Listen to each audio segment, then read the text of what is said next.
Top quality और consistent performance के लिए सिर्फ सिल्वर पंप्स एंड मोटर्स, नाम याद रखना। સમાચાર પર નજર કરીએ। વાત રાજકોટ બાદ અમદાવાદની કે જ્યાં બીજેપીમાં પણ ખટરાગ જોવા મળી રહ્યો છે અને શહેર બીજેપીમાં વડોદરા પ્રમુખની નિમણૂક મુદ્દે ભડકો જોવા મળ્યો, જ્યાં વોર્ડ પ્રમુખની નિમણૂક મુદ્દે સંગઠન અને ધારાસભ્યો આમને સામને આવ્યા અને આ તરફ જમાલપુર વોર્ડમાં પ્રમુખ બદલવા રજૂઆત કરાઈને સાબરમતી, વેજલપુર, દરિયાપુર, સરખેજમાં પણ ખટરાગ જોવા મળી રહ્યો છે અને સાથે જ કુબેરનગરમાં નિમણૂક બાદ ઉંમરના ડોક્યુમેન્ટ મુદ્દે વિવાદ સામે આવ્યો।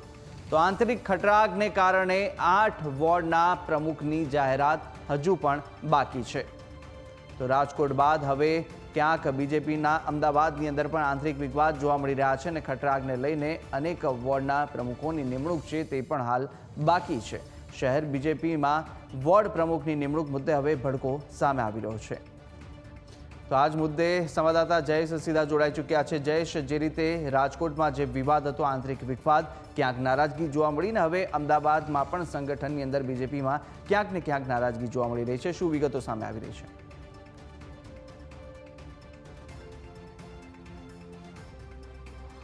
કુશાગ્ર ભાજપમાં હાલ સંગઠન પર્વ છે તે ચાલી રહ્યું છે ને તે અંતર્ગત નિમણૂકોનો દોર છે તે પણ ચાલી રહ્યો છે। વોર્ડ પ્રમુખોની નિમણૂકો પણ ચાલી રહી છે, સાથે મંડળની જે પ્રમુખોની નિમણૂક છે તે પણ અંશતઃ પૂર્ણ થઈ ચૂકી છે ને એવામાં ગઈકાલે અમદાવાદના જે વોર્ડ પ્રમુખોની નિમણૂકો છે તે કરવામાં આવી, ત્યારે અમદાવાદની જે સંરચના છે તે મુજબ 48 વોર્ડ છે અને 48 વોર્ડના પ્રમુખોની છે તે નિમણૂકો કરવાની હોય છે, ત્યારે એ અંતર્ગત 48માંથી 40 વોર્ડ પ્રમુખોની નિમણૂક ગઈકાલે છે તે કરી દેવામાં આવી છે। ત્યારે હવે જે નિમણૂક થઈ ચૂકી છે તેમાં પણ ક્યાંક વિવાદ સામે આવી રહ્યો છે અને જે 8 જેટલા વોર્ડની નિમણૂકો બાકી છે તેમાં પણ ક્યાંક ને ક્યાંક આંતરિક ખટરાગને કારણે આ નિમણૂકો ન થઈ હોવાનું સૂત્રો છે તે જણાવી રહ્યા છે। 8 વોર્ડ પ્રમુખોની નિમણૂકો છે તે કરવાની બાકી છે, ત્યારે ધારાસભ્યો અને સંગઠન ક્યાંક ને ક્યાંક આમને સામને હોય તે પ્રકારની વાત પણ આવી રહી છે। ધારાસભ્યો પોતાના જે લોકો છે તેને વોર્ડ પ્રમુખ બનાવવા માટે રજૂઆત કરી ચૂક્યા છે, સેન્સ પ્રક્રિયા દરમિયાન પણ કરી છે ને ત્યારબાદ પણ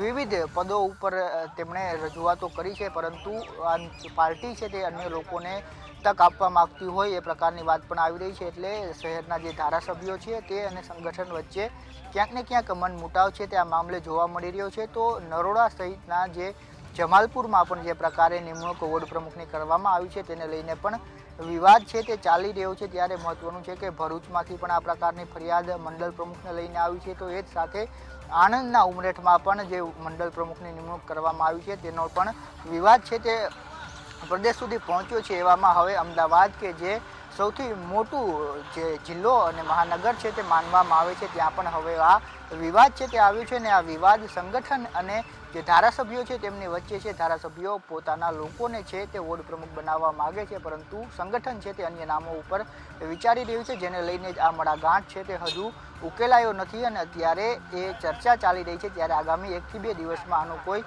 ઉકેલ આવે તે માટે પક્ષ છે તે પ્રયાસ કરી રહ્યું છે।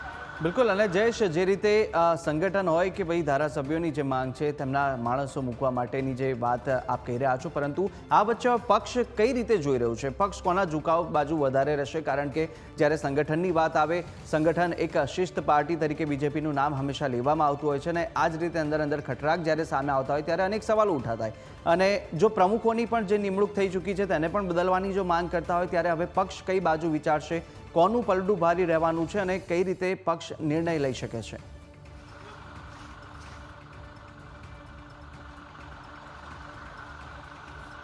હજી ચોક્કસથી ભાજપ છે તે તેના સિદ્ધાંતોને લઈ અને જે તેની શિસ્તબદ્ધ પાર્ટી છે તેની ઓળખ તરીકે જોવા મળે છે, પરંતુ છેલ્લા કેટલાક સમયથી આ વાત એ સપાટી ઉપર પણ આવી છે કે આંતરિક ખટરાગ ક્યાંક ને ક્યાંક વધ્યો છે, જેને કારણે પણ આ પ્રકારના પ્રશ્નો છે તે સામે આવતા રહ્યા છે। ત્યારે આજે જે કાર્યશાળા યોજાઈ હતી એમાં પણ સંગઠન મહામંત્રી રત્નાકર દ્વારા એ વાત બંધ બારણે છે તે કરવામાં આવી છે કે જે નાના મોટા પ્રશ્નો છે તે ઉકેલાઈ જવા જોઈએ આપણી જાતે પક્ષમાંથી, અને આ પ્રકારની વાતો છે તે પક્ષ અને પક્ષની બહાર અને મીડિયા સુધી ન પહોંચે તેની કાળજી રાખવા પણ સંગઠન મહામંત્રી દ્વારા આજની કાર્યશાળામાં ટકોર કરવામાં આવી હતી અને એ જે ટકોર છે કે જે પ્રકારે ભરૂચમાં પણ આ પ્રકારે મંડળ પ્રમુખને લઈને સમસ્યાઓ ક્યાંક ઉઠી છે, તો સાથે ઉમરેઠમાં પણ એક પદ એક પરિવારવાળો જે હોદ્દાનો નિયમ છે તે નિયમને પર રાખીને નિમણૂક આપવામાં આવી હોય એ પ્રકારની ફરિયાદ પણ ઉઠી છે। તે સાથે અમદાવાદના કુબેરનગરમાં જે નરોડા વોર્ડ આવેલો છે તેમાં પણ કુબેરનગર વોર્ડમાં જે પ્રકારે નિમણૂક થઈ છે ને તેમાં જે વોર્ડ પ્રમુખની નિમણૂક થઈ છે તેમની ઉંમર 49 વર્ષ હોવાનો આરોપ છે તે કેટલાક કાર્યકર્તાઓ દ્વારા કરવામાં આવ્યો છે। તેમને પોતાનું જે જન્મનો દાખલો છે તેમાં તારીખમાં છેડછાડ કરી અને દાવેદારી કરી હતી એ પ્રકારના આક્ષેપ ભાજપના જ કાર્યકર્તાઓ કરી રહ્યા છે। તેઓ આજે પ્રદેશ કાર્યાલય ખાતે પણ પહોંચ્યા હતા અને તેમની રજૂઆત હતી કે આ પ્રકારના જે વિવાદ છે તે ઉકેલાવા જોઈએ અને કાર્યકર્તાઓ છે તેને સ્થાન છે તે મળવું જોઈએ। તો એ જ પ્રકારની રજૂઆત અન્ય જિલ્લાઓમાં પણ અંદરખાને થઈ રહી છે કે જે નિમણૂકો કરવામાં આવી છે તેમાં ખાસ કરીને કોંગ્રેસમાંથી જે નેતાઓ આવેલા છે, કાર્યકર્તાઓ આવેલા છે તેને ક્યાંક ને ક્યાંક મંડળ પ્રમુખો સહિતની નિમણૂકોમાં પ્રાથમિકતા આપવામાં આવી છે એ પ્રકારની વાત પણ જોવા મળી છે। પરંતુ ઉમરેઠ ભરૂચમાં જે સાંસદ છે મનસુખ વસાવા તેમણે ખુલ્લેઆમ આ વાત સ્વીકારી છે।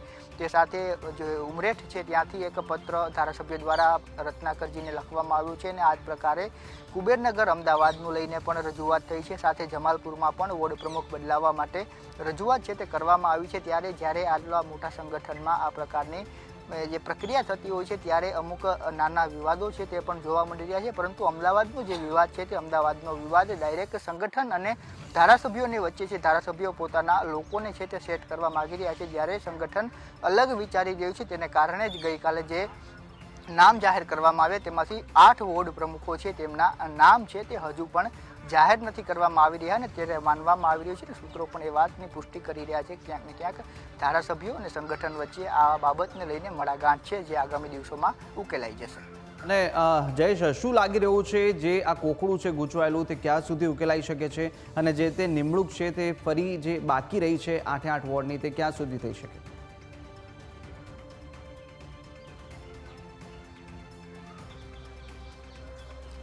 જે પ્રકારે હાલ સંગઠન પર્વ હેઠળ જે પ્રક્રિયાઓ ચાલી રહી છે તે મુજબ પ્રથમ છે જે સક્રિય સભ્યોને, ત્યારબાદ મંડળ અને વોર્ડ પ્રમુખોની નિયુક્તિઓ છે તે કરવાની હતી। ત્યારે 580 મંડળમાંથી 512 જેટલા મંડળો છે તેની નિયુક્તિ કરી દેવામાં આવી છે અને ત્યારબાદ હવે જિલ્લા પ્રમુખો માટે આવતીકાલે દિલ્હીમાં એક બેઠક છે તે મળવાની છે ને બેઠકમાં જિલ્લા પ્રમુખ માટેની જે SOP છે, જે ક્રાઇટેરિયા છે તે નક્કી કરવામાં આવશે ને ત્યારબાદ એ માર્ગદર્શન આપવામાં આવશે। પરંતુ એ પહેલાંના જે વિવાદો છે, ખાસ કરીને મંડળના જે વિવાદો છે તેમાં પણ હજુ 512 જેટલા મંડળો પ્રમુખોની નિમણૂક થઈ છે તેમાં પણ હજુ 68 જેટલા મંડળ પ્રમુખોની નિયુક્તિઓ બાકી છે। એ જ રીતે વોર્ડ પ્રમુખ છે તો એમાં પણ અનેક જગ્યાઓ ઉપર હજુ 2-3 વોર્ડ પ્રમુખોની નિમણૂકો બાકી છે। અમદાવાદમાં વિધાનસભા વાઇઝ વાત કરવામાં આવે તો સાબરમતીમાં 2 વોર્ડ પ્રમુખોની નિમણૂક બાકી છે। જમાલપુર, દરિયાપુરમાં પણ એક વોર્ડ પ્રમુખોની નિમણૂક બાકી છે ને ક્યાંક ને ક્યાંક આંતરિક જે જૂથવાદ ચાલી રહ્યો છે તેને કારણે આમાં વિલંબ થઈ રહ્યો છે। પરંતુ પક્ષની એ રીતનું આયોજન કરવામાં આવ્યું છે કે 10 જાન્યુઆરી સુધીમાં જિલ્લા પ્રમુખોથી લઈ અને જે મંડળ સ્તરનું જે માળખું છે તેની પ્રક્રિયા પૂર્ણ કરી દેવામાં આવે ને ત્યારબાદ ઉત્તરાયણ બાદ પ્રદેશ પ્રમુખના નામની જાહેરાત છે તે કરવામાં આવશે। કમૂરતા ઉતર્યા બાદ પ્રદેશ પ્રમુખના નામની જાહેરાત કરવામાં આવશે ત્યારે 10 જાન્યુઆરી પહેલાં આ સંગઠનની જે તમામ પ્રક્રિયાઓ અને નિમણૂકો છે તે પૂરી કરી દેવામાં આવશે। એ પ્રકારનું આયોજન પક્ષ દ્વારા કરવામાં આવ્યું છે। જી બિલકુલ જયેશ, આપ જોડાયા અને સમગ્ર માહિતી આપી તે બદલ આપનો ખૂબ ખૂબ આભાર। તો